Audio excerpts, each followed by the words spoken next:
আমি এমন একটি মন্দিরে আসলাম যেটি পার্বত্য চট্টগ্রামের খাগড়াছড়ির একেবারেই উপরে অবস্থিত, অর্থাৎ পাহাড় বেয়ে আপনাকে এই মন্দির দর্শন করতে হবে। আর এই মন্দিরে শুধুমাত্র আমার পেছনে যে মন্দিরটি দেখতে পাচ্ছেন এই মন্দিরটি নয়, তার পাশাপাশি কিন্তু অনেকগুলো এখানে মন্দির রয়েছে এবং দর্শনীয় অনেকগুলো স্থান রয়েছে।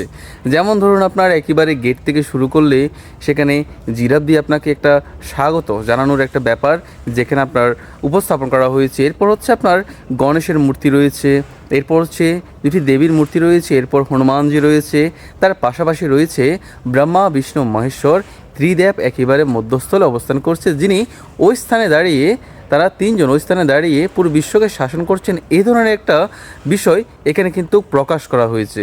তার পাশাপাশি উপরে আছে আমার পেছনে যে মন্দিরটি দেখতে পাচ্ছেন, এটা হচ্ছে এখানকার প্রতিষ্ঠাতা গুরুদেবের মন্দির। আর এই মন্দিরটি আছে খাগড়াছড়ির আপনার তপোবন ধাম। খাগড়াছড়ি থেকে আপনার সদর থেকে তপোবন ধাম বললে যে কোনো অটোরিকশা বা সিএনজি আপনাকে এই মন্দিরের একেবারে গেটে এনে নামিয়ে দিবে।